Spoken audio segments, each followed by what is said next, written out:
Robin. You're listening to Opie Anthony. On the virus. Sirius XM.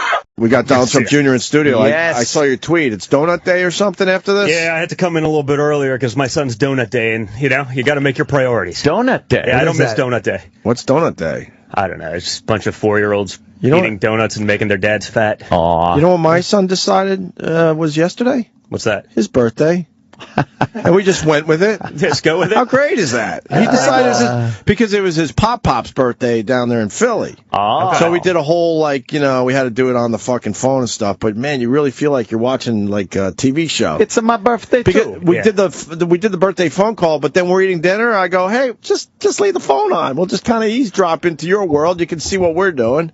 That's cool. It works. It was kind of cool. But somewhere in his little mind, he decided to make it his birthday because of that yesterday. No, you know why? So my wife went with it. Birthdays are that's a major celebration when you're 4 or 5 years old. I mean, that's the end-all, be-all. That's the big one. Yeah. No, he wrapped his own gifts and everything. It was his birthday yesterday.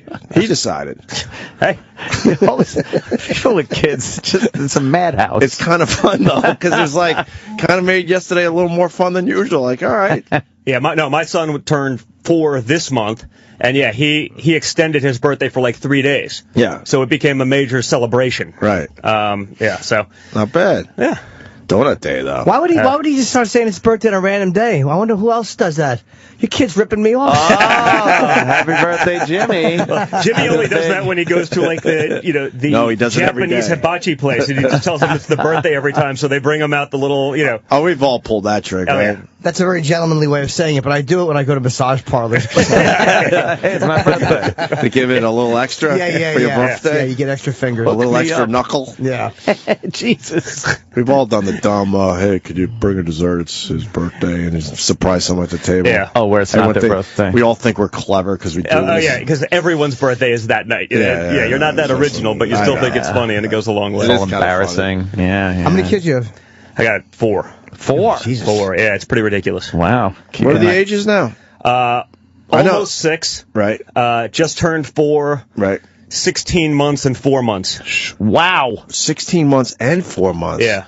I know your last one is right behind ours. Yeah, I'm right there with you. Yeah, we're only a week or two apart on the last one. Yeah, we're late October. You went 16 months. Wow. They're a year apart? Yeah, I mean, we have 4, 5, and under, so it's pretty ridiculous. I tell my wife I'm a little disappointed because it's been 4 months since she's been pregnant, and I'm just not used to that. So she's actually thinking about another. I think I'm done. Oh, really? Yeah. Another, wow. I would imagine. I have no say in the matter whatsoever, as anyone who has a wife knows. Right. Because I'm probably just not willing to go that next step to finalize it. Right. My end of that negotiation. So basically, it's totally in her control. I would imagine you have a little help around the house, Donald. No, honestly, not too much. Not much. Every once in a while, but we don't have any kind of full-time or live-in. My wife's a machine. She does it all.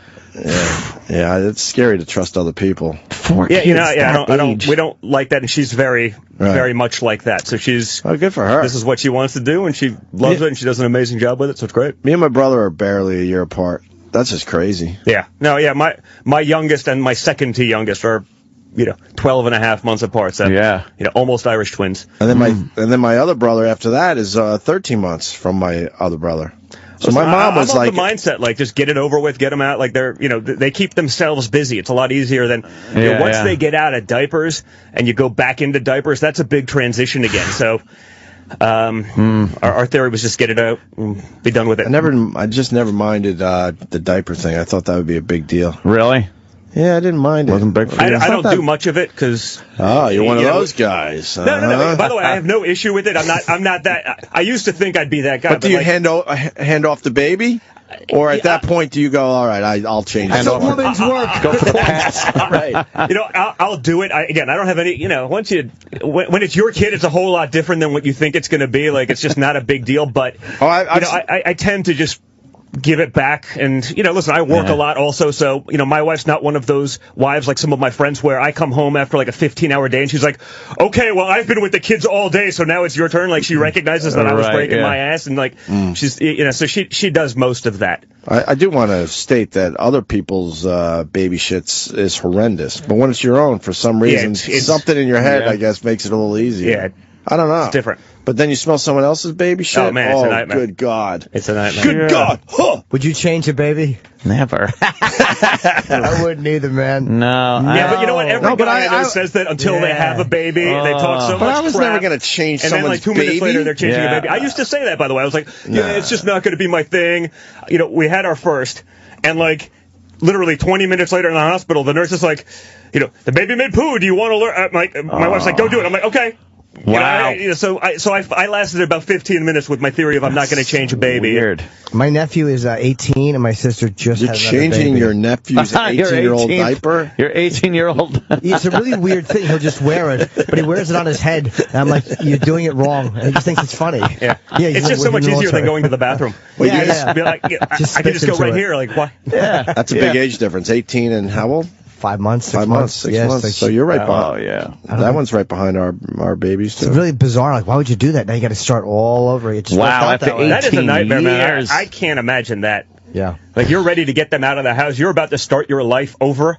And it's then- like, here you go. Nope. Because that's such a binary thing, man. Once you flip that switch, like, you're there for 20 years. It's not... Oh, 20-year investment. Yeah. The first few months is a nightmare. See, And I my find- daughter's just becoming, I call it aware, where she's starting to like move around and check things out. She smiles, she recognizes you now finally. Yeah. But the first few months, it's all just zombie land. Yeah, I'm not big into the first, even like year or two. It's once they start Really? being able to...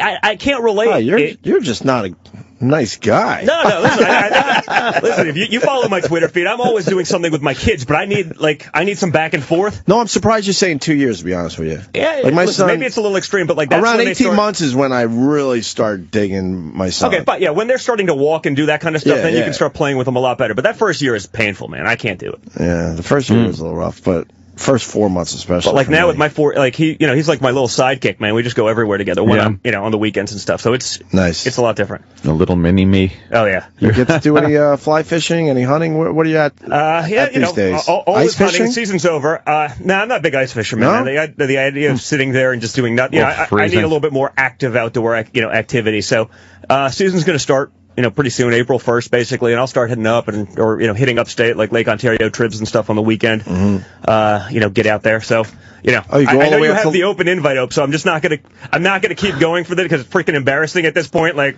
talking about, I'll call you. I feel like a jerk. Off. I had a kid okay, John, like I'll you. go with you. I'll go with you, and then he never calls. I feel like I'm being stood up. It's not, come on. So, No, you have no, the no, open no. invite. I'm not gonna pursue this. If you want to Oh, pursue it, man. just let me Can know. I Come defend stay at my myself? place. What are you doing, Opie? He wanted to take me to Montana. I can't just go off to I'd roll. It would roll. Absolutely. Trust me, I Well, wanted to go. you'd like it too. Go do some prairie dogging and like long range shooting out there. Oh, yeah, I'm not a big hunter. I love shooting, Yeah. but I'm not a big hunter. Yeah, I can't shoot animals. Yeah, I don't mind. I'm not one of those guys that just say that you shouldn't either. I just know I can't No one do it. invites To me each to his own. Montana. No one invites me. Oh, Jimmy. Because you yelled and screamed how stupid fly fishing is. It's true. I still have to be invited.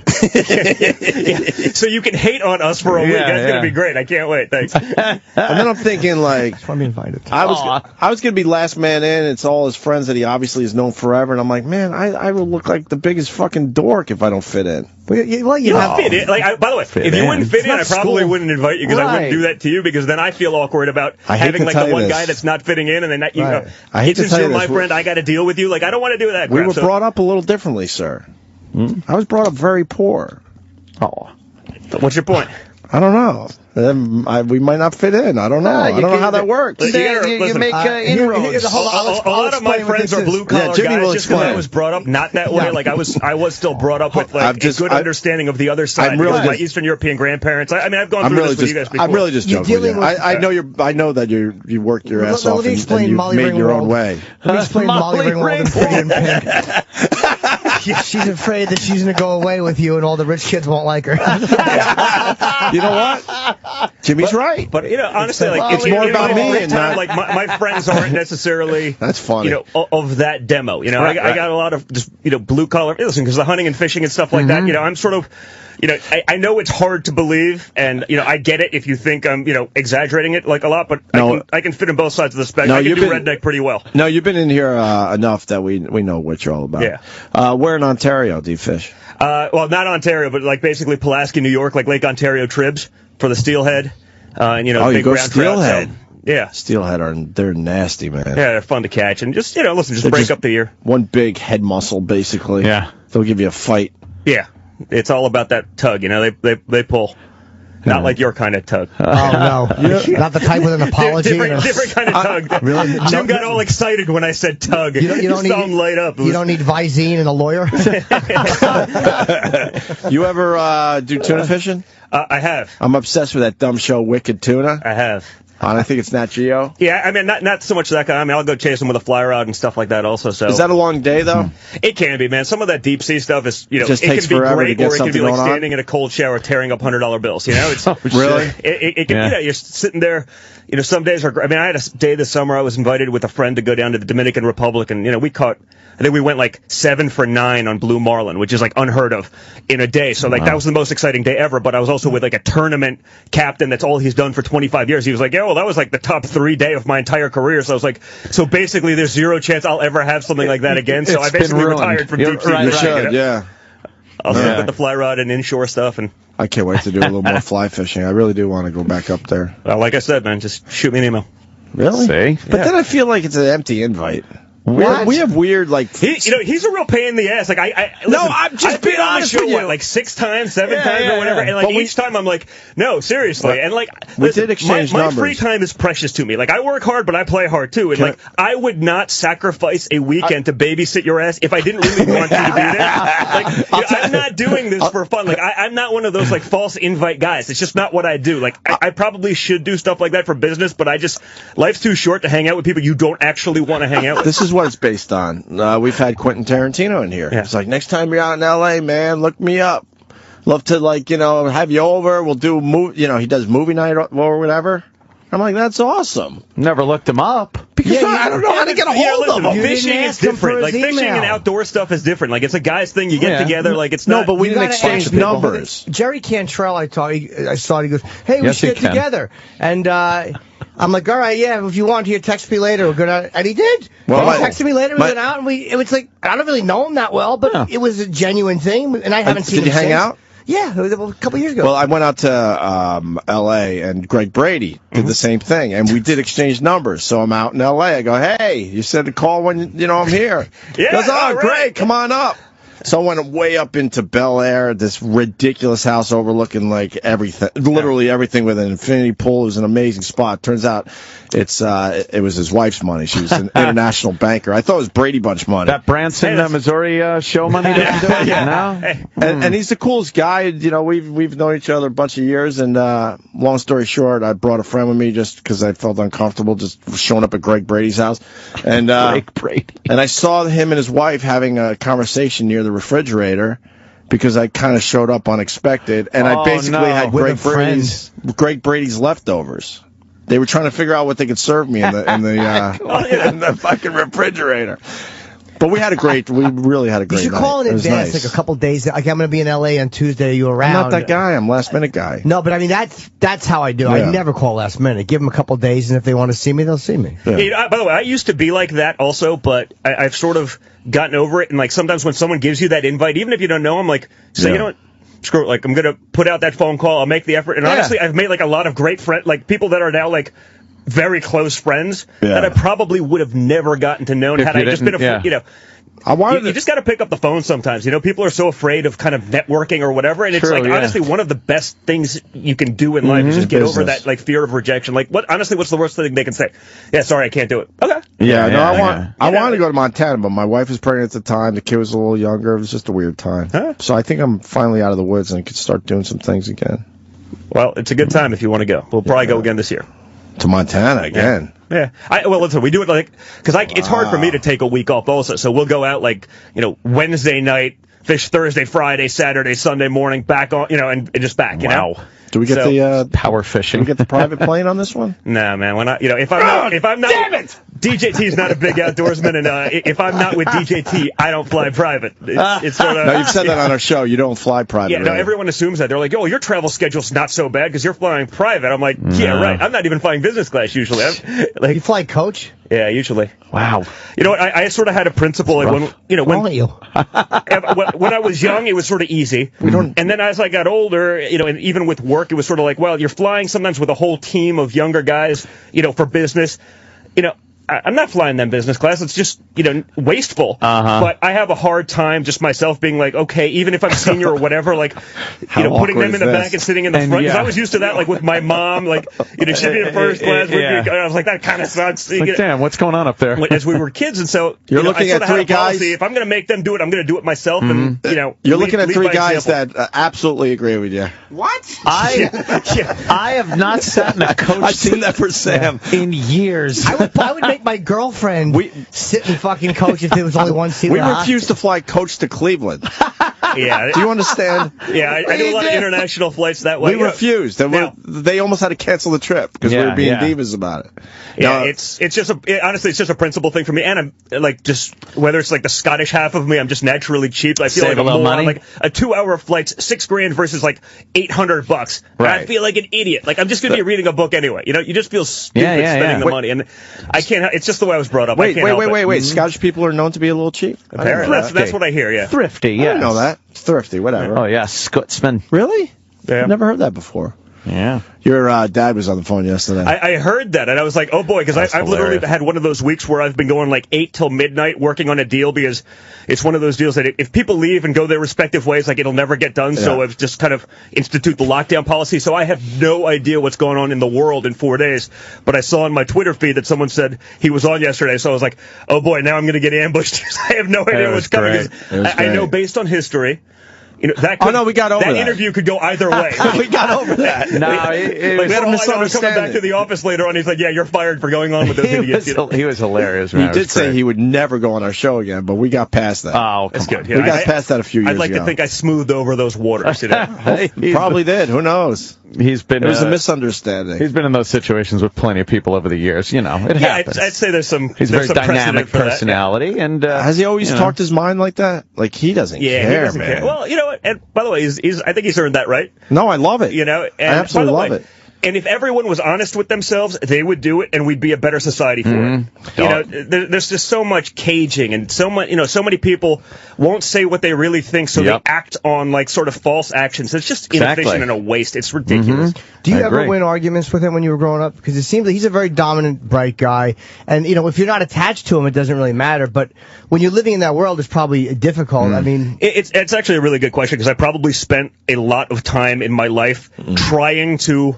It's not my personality to sort of back down, and I think in the grand scheme of things, like, some fights are worth having and others aren't, and I probably spent a lot of my life, like, having stupid fights just for the sake of winning, so, it's hard to win those battles, and sometimes you just gotta realize what it is, and so, working for him and with him, sometimes it's difficult, but I think I used to try to prove a point because I was working on a deal. I knew whatever it was, and perhaps I had more information, but you're giving it to him, and it's, you just don't do that in a group of 20 people because he's not going to be shut down, in front of that. At the same time, I'm not doing him a service as an employee.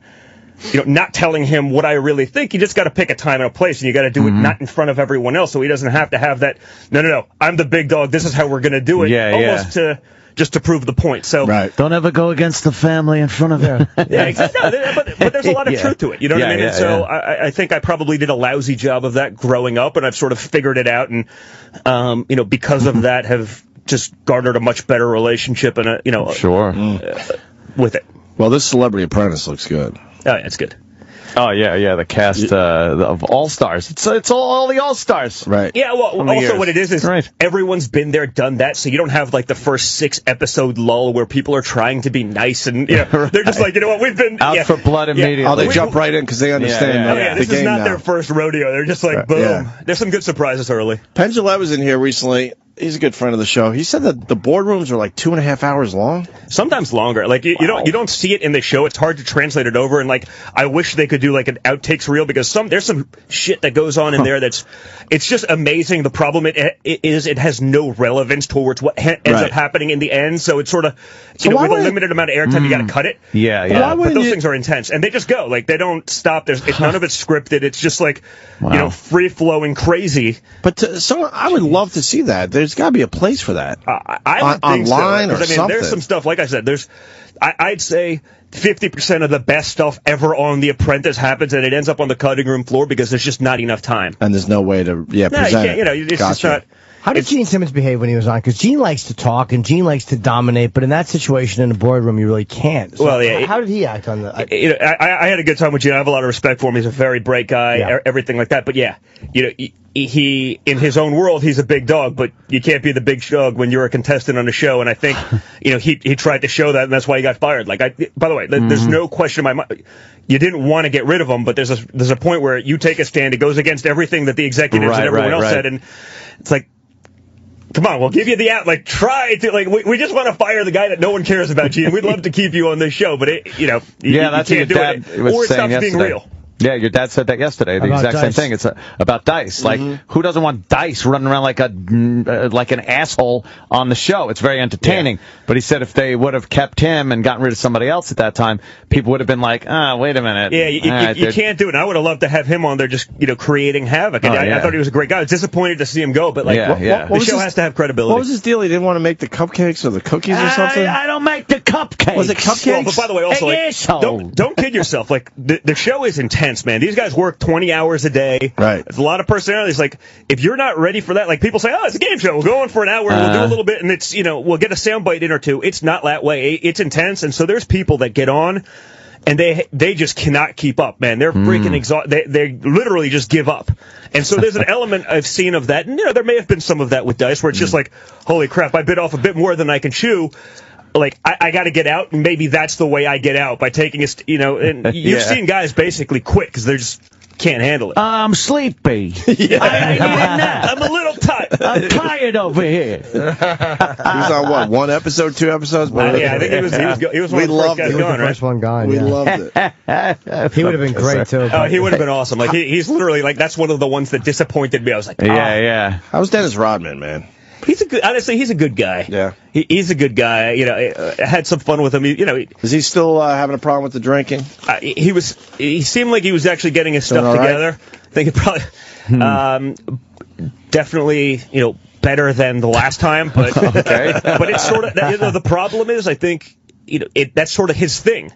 Like, he's got to be the wild and crazy party guy. Otherwise, there's not, that's what he's made himself. That's his image for the last 10 years.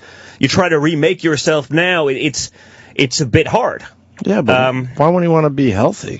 Because I think he probably generates a lot of income by being a clubbing guy and all that stuff, and it's sort of hard to put yourself in that environment. Yeah. Right. If you're going to quit that, you just got to get the hell out. You feel like you're losing a piece of yourself too. Like, I won't be me without whatever unhealthy thing it is. But I feel like he has enough money at this point. No, I would think so, but you never know, man. Like you see that with a lot of the guys, and my dad's big sports guy. He's friends with a lot of the athletes, and you guys see these guys that when they're playing, they have these big contracts, man. But that burn rate is look, we don't. They blow it, and you don't know how. You had $100 million, and now you have nothing. We don't, and it happens every time. People take advantage of them. They're not particularly financially savvy. We had one in here recently, and we don't know for sure. We should say that, but Dr. J, yeah. I'm like, man, this is a guy that should be set for life, and maybe he is, but he doesn't have the type of money the other athletes that came after him that were just, Well, I think it's probably a little different today, man. The salaries are just different. Yeah. The fame is probably the same, but it's the compensation today is just insane. Now that doesn't mean they don't spend equally insane, and end up in the same place. But you don't see many guys that 50 years later, 30 years later, they're still doing great. Right. Very few guys transition to be businessmen effectively. Yeah. We felt like you had, some money and a good life, but it wasn't anything you would expect from someone like Dr. J that completely changed the sport and was the guy for so long. Yeah, I agree with that. But I think he just missed out on the really, really big salaries. Correct. But look at, what's his name from Boston? Just like one dumb... Kurt Schilling. Kurt Schilling. It's like you put everything into one thing. Oh, God, How do you blow $50 million? Like, trying to make like a video game. Honestly, and you see it. Listen, in business, you see that deal. It's like, wow, it's that's going to make me a billionaire. It's like God. If it were that easy, and I think that that's probably becoming like an American thing. It's that hey, what's the easiest way to make $1 billion? Like as though it was so simple. Like it's really not. And I see that in the business world. Like everyone likes to say, well, if I had $1 million, I could turn it into $1 billion. It's not that easy. And so you got a lot of guys that have always had their asses kissed, and they're telling how great they are, and then you have a good salesman telling them what they can do with that, and it's it's easy to get suckered into kind of going all in, like What are you working on these days? Where are you flying to? A bunch of deals all over the place. Going back and forth to Scotland a lot for that golf course we have going over there. Spending a lot of time in India, a lot of international deals. Probably picking up a lot more of those. We picked up Doral down in Miami, the golf course. Did you really? Yeah, we bought that last year. We got the big PGA tournament there this week. This week coming. So we're keeping. I broke my wrist at Doral. Really? Drinking or playing golf? No, I'm not a big drinker, actually. During our time off, Rich Voss set us up, and we got to play Doral. Oh, was that where he fucking... Huh? Was that where he launched the ball and No, I broke my hand because of Rich Voss, too. A slight fracture in my left hand. Well, how did you break your wrist playing golf? Well, so we go down to Doral. They have, 3 courses, I think? 5. Is it 5? Okay. And we played 2. We might have played 3. Every day we played a different one. And we got to play the one they actually do the PGA on. Yeah. And they were getting ready for the tournament, so they didn't have any of the fresh sand in the sand traps. They had some, but it was hard pan underneath, and I didn't know that. I took a full swing in the fucking sand trap. Wow. I think it was the first or second hole, and I broke my wrist or my hand. Something was going on. But it just goes dong. Oh, dude. That could be painful. So then I'm like, I say broke, but I never went to a doctor. Okay. But I'll tell you this much. You couldn't play. The next tee, just hitting the ball, like Ant said, the vibrations was fucking brutal. So here we are on this awesome course where the PG gets to play, and I had to hack it around the course. Like, I barely could fucking hit the ball. Well, every shot hurt like a motherfucker. And then I had to take off about 4 or 5 months from playing golf before it actually healed properly. Do you play a lot? I used to play a lot, but... Well, if you want to get out, we have a lot of courses in the area that are quite good also. Another invite that he will not take me up on, but that's okay. You're kidding me? One of these days, and by the way, you guys are more than welcome. No, I'm I don't know if I want one of our courses. Wait. I don't know if the beer cart has that much beer, but... My father-in-law is a big golfer, too. We'll play that one across the river tomorrow. That place is supposed to be amazing. Yeah, Bedminster in Jersey? Yeah, that's the big exclusive one. That's the main one, right? Yeah, we have a bunch in the area. I mean, we have one right outside Philly. We have one in Colts Neck. We have one in Westchester. We have one in just north of Westchester. Putnam. What's the one near Liberty? Liberty Island and all that. Well, the pond would be good for you, Opie. Yeah. The pond. The pond's for you. But Scotland, that's your deal? Yeah. So that's your baby. Yeah, that's my baby. That thing's been great. I mean, it's the highest rated course to ever open. It was rated 7th in the world just before anyone had ever even played it, because we just got the greatest piece of land ever. And who designed it for you? Martin Hawtrey, who's probably not an architect you'd know, but he's the guy that in England for links courses, he's the guy. The Royal and Ancient, that's like their guy. Any open championship, any open venue, when they're doing some stuff, fixing it up, he's their guy. And so just between him and my father, really, my father's good at that stuff, and he really's got an eye. So between sort of that traditional links and then my father sort of, how do we make it bigger, better, tougher, we came up with something that's just ridiculous. I have a golf question for you. We speculated why Augusta let women in. As somebody that owns a lot of courses, what do you think that really was that finally broke them? It's political. It was, yeah. I mean, come on. I love the old school. I'm probably an old school guy myself, but it's a lot harder for these guys to get away with it. They have sponsors. They make a lot of money from the Masters. Like, you have sponsors and basically saying, yeah, we don't want women, we don't want minorities, we don't want this. It's like, not so easy. Like when you're a Rolex or whoever the hell sponsors them, it's kind of like, I don't know. Can you do something about it? So they'll, but here's let in water a couple probably people. Was sponsors then. I figure sponsors. I don't know.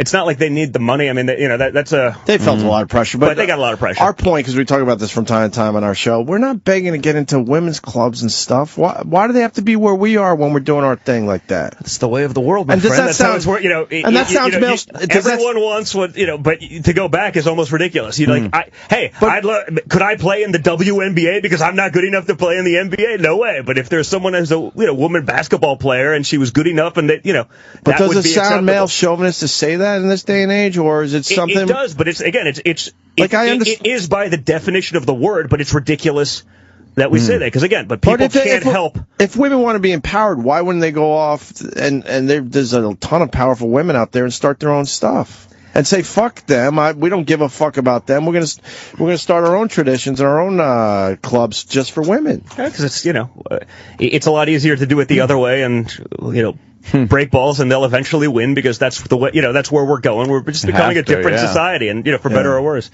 Yeah. I mean, it doesn't bother me if I see a woman on the course. It's just weird, though, that they desperately want to be. Yeah, but there's something still cool. I mean, for me, the old school, like, if you have a guy's place, you have a guy's place. Right. I don't know. I have a hard time letting go of that. Maybe I'm not going to have a choice, but, like, I'm kind of a guy's guy, so it's, they complain and they fuck it up. Like, I don't like being around just men. I love when women are around, but they complain. Yeah, these harassment, and that's why we hate them around, because they stop us from doing what we want to do, and they complain. Yeah, and in the clubhouse, guys just want to be guys, and they want to talk about stuff, and they don't want to have to. And you start. Including too many other things, and all of a sudden you're basically having a boring freaking conversation. Right. And by the way, even if you're just talking shit and it's not really true, but it mostly is. There's nothing worse than like starting to tell a joke and then you're like, okay, it just kind of screws up that punchline. Right, yeah. Because it mostly is just bullshitting around. It's not like, I demand to be able to hang up, nude women pictures. It's just usually just bullshit. Joking and that you're talking, making jokes that people. It's the things you never expect, and then HR or someone will come up and go. Don't even start, because I mean I'm of that mindset, and I'll get in trouble, and I'm sure I've been on the show enough. I'm sure I'll get myself in trouble one of these days. But like, if you can't handle some of the basic stuff that's become a problem in the workforce today, like, you don't belong in the workforce. Yeah, like, you should go, maybe. Teach kindergarten. I think it's a respectable, position, but like, and those little kids, you can't be negotiating billion-dollar deals if you can't handle, like, well, listen, there's a place where you have to draw the line, but like today, this stuff that you get in trouble for, it's like, I wouldn't even think about, like, Donald, our stupid world, it's radio, right? Yeah. Mm-hmm. If we want to just look at a naked girl on this computer, watch, we can even do it to just show you what happens. Everything gets shut down. If we go, hey, what do we want to see real fast? Well, you have to, then the curtains have to be shut. Bunch of naked men in the shower. Let's That's okay, then. That's okay. Look, because they heard already. Look, turn around. You got to close the curtains. Close the curtains. Are you serious? Yeah. Look. Look. I'm watching people, just for the people. They're actually closing the curtains. They're on high alert. They're not doing it to show the bid off. They're doing it because they really believe we are actually now. Well, we are doing it officially. Oh, listen, that's not bad. I mean, I see some. Yeah. But wouldn't it be funny if he showed tits and then Donald sued? I feel harassed. But Donald, this is my get-rich-quick scheme. I'm now suing you guys because I feel uncomfortable. And by the way, that's what happens in the world. Like, I can play along, I can be fine, and then I can decide randomly. You now have crossed the line. Even though I've been going with. But this is not a stuffy workplace. We're in radio, where it's it's known to be a little more edgy and this and that, right? And by the way, if you guys still got to play this game. You'd be off the air. Yeah, then we'd just be you'd be PBS radio show. But who would be offended if they walked by our studio in a radio world and saw that we might be looking at something a little crazy on our computer? Apparently someone, because the serious people closed the curtains of the studio. Yeah. It's hilarious. Isn't that wild? They're on high alert. I mean, someone is listening to the show. So they actually pay for an employee to sit there to basically listen to see if this is. That was scared. They scared the shit out of me. I mean, that's where this world is going. I mean, think about that stuff. I mean, it's all right, open the curtains. So frustrating. Claustrophobic. I hate when the curtains are closed. Yeah, open the goddamn curtains. Yeah, I don't like them. Yeah, it is. It's gotten way out of hand. Political correctness, the inability to speak your mind. I mean, we like for people to be honest, but then the second they are, they get crucified. Yeah, no, everything. I mean, you look at some of the stuff going on in the business world these days. Look at Hostess. I mean, they went bankrupt because if they made Twinkies and Wonder Bread in the same factory and delivering them to the same store, they had to have 2 separate trucks, 2 separate drivers to bring the same product from from point A to point B because of like unions and this kind of nonsense. It's like, of course they're going to go bankrupt. Like, how do you do these things? And like, this is like, and I see it because I spent a lot of time working in Europe and Scotland. Like, that's where we're going, and it's impossible to do anything there. Like, it's literally, there's places that in the world that you just don't want to do business because it's so much bureaucracy and so much nonsense. I mean, we were over there, what was it, last week, 2 weeks ago, and people are moving a radiator to put it into a spot. And there's the radiator is a small one, like it's probably 20 pounds, right? And I'm watching them, and they have these straps on, and they're tied up, and there's 2 guys lifting a 20-pound radiator, and they're moving it 1 inch at a time, putting it down, waiting 5 seconds, and they're counting. And I'm like, oh my God, there's a law that they can't actually pick the stuff up. They have to have 2 people doing it. They can't, they're moving it 10 feet, 20 pounds. I'm like, guys, let me save you 45 minutes. I just picked it up and I put it where it needs to go because this is how ridiculous we've gotten as a society. What country was it? This was in Scotland. Oh, Scotland, because I wasn't sure if it was India or Scotland. But, that's where we're getting with the regulation. The government knows everything and you just can't be efficient anymore. And it's hard to, How much of that have you had to deal with on job sites here, like where the unions are kind of shutting you down? Or do you use non-union labor, or do you care about the rat in front or no? By the way, listen, we use, because, when you're doing big stuff, it's sort of hard not to in New York, right? Right. That said, when I have friends that are in similar businesses, if the rat's in front of the building, I commend them for doing a good job because they're probably doing it efficiently. You know what I mean? Like, yeah. And listen, I'm all for everyone making a good wage and making a good living, but you can't put in rules that are just, where you need 2 guys doing a job that 1 guy can do, and they have to be there for a minimum of 4 hours. And I saw this when I was young, just my first real job. I was working in Atlantic City as a dock attendant, and there was a Coast Guard station on the point there. And I got to know some of the guys because I was like 14, living away from home. I was hanging out with them. It was, and there was one day they had a water outage, so they called the plumber.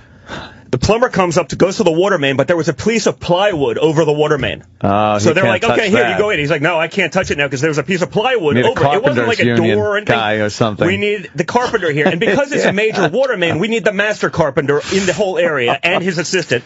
The problem is the guy was on vacation. So these guys are in the Coast Guard, right? They're breaking their ass.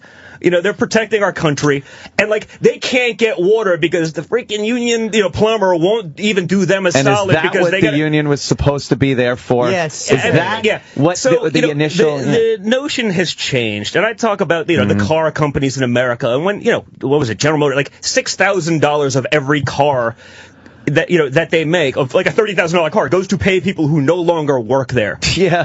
I don't know how you compete in the world. People complain about, American manufacturing's disappearing. It's like, of course it is, because someone wants to make $100 to do something that someone somewhere else will make $1 doing. And the consumer doesn't want to begrudge them the $100, but you can't expect. But the consumer doesn't want to buy a car that costs that much money when they can buy a comparable vehicle that isn't built with this unbelievable labor cost. The devil's advocate thing, and I agree that unions have become annoying. The devil's advocate. They should make lists. Yeah, the commie hippie over here. No, but the union a lot of times, and again, they're very irritating, but a lot of times the companies don't want to lose profits, so instead of paying that guy the $100 and keeping $1,000 for themselves, they want to pay him $20 and keep $1,080 for themselves. So the guy is the guy is just like a smaller corporation. You know what I mean? That's all the individual is. They're as greedy as at times the corporations can be. But we look at the unions and go, look at these greedy fucks. But a lot of times they were driven to be that way. By the way, management is definitely at fault for some of these things. But again, there's a point where things are rational and there's a point where things are not rational. Okay, the hostess example I used. You're delivering 2 products that are going from point A to point B, and they have to be taken by separate trucks, separate drivers, and that's part of the mandated stipulations. That's freaking ridiculous. What was the point to that? What was that? Because the union basically says we want more Teamster drivers or whatever, Baker, there's whatever a way to get some more guys working. And, they've been managed to cram this down their throats for a long time, and then they wonder, there was mismanagement and they spent a couple bucks the wrong way. It's but you also have 3 times more people than you need to do something. All of those people now lost their jobs rather than a few. It's just, there's a point where you need to run efficiently. If you don't, you can't subsidize everything. And that's where we're going with this country. Everything needs a subsidy. Everything needs this because no one can actually make them work on their own. And it's frustrating to see as an American. And you look at Europe and, we're there in a few years.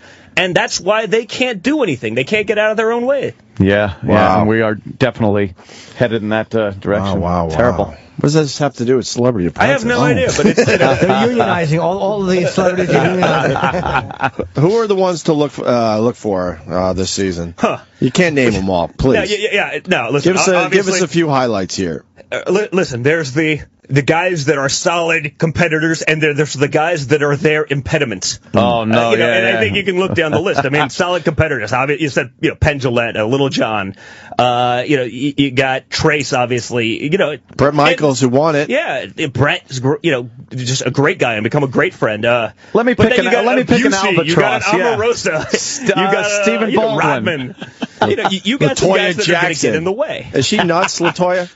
Hey, listen, she's a sweetheart. She's a sweetheart. This guy's good. Yeah, come on. A lot of crazy people. Like I said, I spend a lot of time with these guys. I'll find out when I go fly fishing with him. He'll tell me about LaToya. As long as the broads aren't around. The broads. She seems nuts, though. Come on. Listen, I think she's probably got a different mentality generally than you or I or whatever. She's definitely out there in some respects, but like I said, there's not a mean bone in her body. She's a good person. The Jacksons in general seem like that. Well, except for the father who beat the shit out of him. Yeah, exactly. I don't know if history would agree with you, but the rest of them seem like they're pretty nice people. What do we know? Very cool. When I guess Sunday, right? Yeah, Sunday. What's up Sunday at 9? NBC.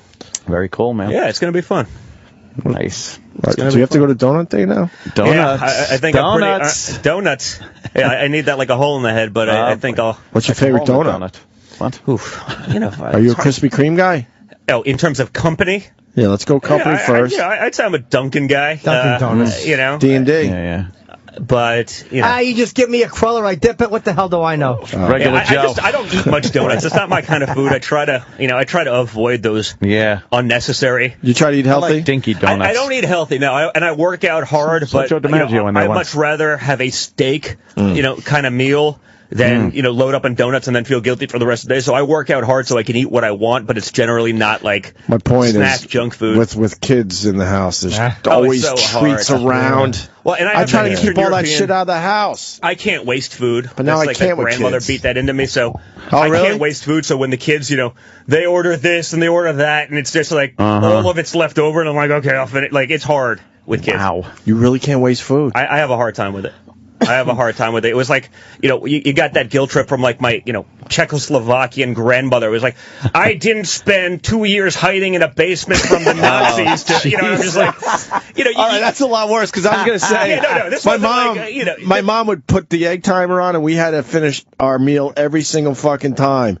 And it was a nightmare. So when I got older, it's so freeing to go boom and throw it in the garbage. Yeah, it wasn't a requirement per se, but it was definitely made very clear that you're a little brat, and I'm just like, okay, I'll eat all those unnecessary, and her idea of healthy food is like, sure, throw some sour cream on it. It's great for you. Oh my God. It's pretty rough. Did you have to eat crap, like stuff that you didn't really like? Listen, I grew up with it, so that Eastern European, heavy, Germanic food is it's right up my alley, so I can eat like that, and that's why I try to avoid the other crap. Did it make you OCD with money to a certain degree? Not necessarily crazy OCD, but like where it's like some people get very caught up in that when you're a kid. If you're hearing it, where you have, like you said, you fly coach everywhere, and like there's reasonable saving, and then there's that thing where it's just like, oh fuck, I saved a little bit. I think I probably push it on certain things. Whether again, the flying thing is probably not one of them because it's more of a principle thing than a But listen, I indulge in my hobbies. But I probably, I don't spend a lot of money on clothes because I don't give a crap. You know what I mean? I'm just not, I'm not one of those guys that has to be the guy wearing the, $2,000 shoes. I feel like a jerk off. I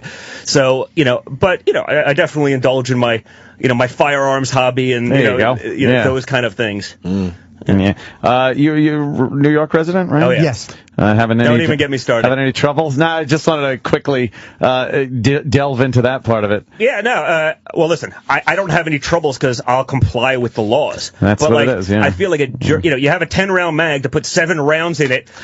Because the criminal's going to, he's going to say, oh, crap, I got 10 rounds. I'm going to take those top 3 off. I want to comply with the law before I go use this. So I'll carry a 1911, and I have a lot of 8-round mags for my 1911. I'll make up for it in extra firepower. But, so am I breaking the law by putting 8 rounds into my mag so I can have have one in the chamber because I can have 8 rounds in the gun, but one has to be in the chamber. But I can't have an empty chamber with 8 rounds in the mag. With 8 rounds in the mag. How stupid are we? Listen, honestly, that was Cuomo acting for the sake of action. The rules that were implemented, and by the way, I'm fine with some of the executive orders. I'm fine with background checks. Like I'm not a nut with some of these things, but I'm also a competitive shooter. I compete with an AR-15. My teammates are national champions. Like, there's a lot of discipline to this thing. The whole assault weapon, and when you look at the grand scheme of things, how many people in America are killed by assault weapons versus illegal guns? By the way, crack down on illegal guns. People who don't register, by the way, make it really difficult on them. But then you can't do that because then someone's going to say, "Oh, you're disproportionately affecting some community." Exactly. And, it's nonsense. So the New York stuff is insane. Cuomo acted for the sake. He just wants, when he's running in a couple of years, he wants to say, "Look what I did. I'm the first guy to act. Look what I act." Even though he basically prevented police. They didn't think this through. The police weren't allowed to have 10 rounds in their magazines. Like, it's so stupid. Yeah. It's ridiculous. And again, I'm not, against some things within reason. I'm fine with background checks. I'm fine with the mental health stuff. But, you have, people that have kids that have issues, and I trust me, as a parent, I get that. That'd be the worst thing in the world. And, but to crack down on mental health and those aspects, oh my God, you're going to offend some lobby of people who don't want their kids. I get that, but don't attack, that's like going after fat people, and saying, well, we're going to ban spoons because, that's what made them fat. They should ban them. They should ban spoons because people play them. Yeah, exactly. Exactly. Yeah, it's gotten ridiculous. So, I mean, it's gotten, sort of and ridiculous. You'll jump through the hoops, and I'll jump through the hoops, and everything will be great. I'm not willing to go to jail for some of these things, but the guy that you're looking to actually stop, they're not going to follow They're those not going to comply. And they're going to do whatever they want. So it's really ridiculous, and it's a shame. And, and it's just the first step. Exactly. And it's not just about guns. It's probably about everything. And, government regulation of this. More people are killed annually by a factor of 4 or 5 with baseball bats. What, we're going to ban bats? Yeah. And if you look at the UK, okay, they banned guns and they banned this and it's impossible. Guess what? Their violent and vicious crime and their murder rates are higher than us because if someone's that crazy, they're going to do it, and they just get stabbed every day. People just get stabbed and they get hacked up and they get bludgeonings and strangulation. You're not going to stop someone from crazy by eliminating one thing. They're just going to switch what their modus operandi is. So, to institute all these policies against law-abiding citizens for the sake of action and I guess listen, I get it. It's hard to say. Given what happens and all these things, but you look at the guy that did Newtown. Hey, that fucking kid was crazy. I don't like the stereotype. I get it, but you look at that picture, and there's something wrong with him. That guy's batshit crazy. And no one wants to talk about video games that he played 8 hours a day, and that kid's freaking crazy. It's not. I'm I think the news media also, mainstream news media, how they just plaster the guys' faces all over the place, read their manifestos, make them the heroes, the anti-heroes that they want to be. Correct. So the next guy looks and goes, well, I'm a piece of shit, nobody, I want to be famous, I have no ability to do that, but if I do this, this is my way. I'm going to be all over it. Yeah, and the news media never calls themselves out on that. Well, they also manipulate the statistics so much, and when, Diane when these people they're talking about us, well, this is the, just because something aesthetically looks like something doesn't make it, Exactly. You have people that are legislating without any facts. It's like watching the Senate Finance Committee back during the bad banking days a few years ago, where they're asking more Goldman Sachs how many home loans they made. It's that's not what they do. If you're making $1 trillion decisions, you should at least understand the business model. Just like if you're making gun legislation, you should know the difference between what is and what isn't, and not just arbitrarily spew out facts that sound convenient but have no merit. The most uneducated people I've ever seen about guns are the anti-gun people. They don't know anything. They don't know an automatic from a semi-automatic. They don't know rifles from shotguns from. They're really uneducated. Well, and when they're talking about some of the aesthetic things that you can put on an AR, the vertical grip. Well, that makes it much more deadly. More deadly. Stop. It's you guys should get a room. Oh, it's great. We'll make out later. It's gonna be fun. All right, guys, I gotta go do Daddy Donut. I apologize, but I look forward to being back on soon. Cool, this was great. Donald Trump Jr. And Opa. We're going to do it. All right. Open invite. I told you, Roland has all of my contact information. I think we exchanged, didn't we? Yeah, you have it. You're just pretending you don't. No, I'm not pretending. We're going to do this. I'm gonna write Rich today and set up my little. Oh, I do have Rich's number too. Yeah. I'm gonna text him right now. We'll go float. Like, listen, it opens April, but I'd say let's go in May when it's get a little bit better. Some of those April's early days can be cold and painful. It can be good, but it's cold though, right? It can suck. We floated last time. It was nice. Yeah, just it's a good boat way to spend the day on the river for like 8 straight hours. You wouldn't like that, right, Jimmy? We had one sandwich. All I would think of is how bad I had to shit. I didn't have to shit. I cannot do anything outdoorsy. Oh my God! You have no idea. On that note, I'm out. Good seeing you guys. I hate that. Tell him, Fred. The Virus. Sirius XM. This is the Opie Anthony Show.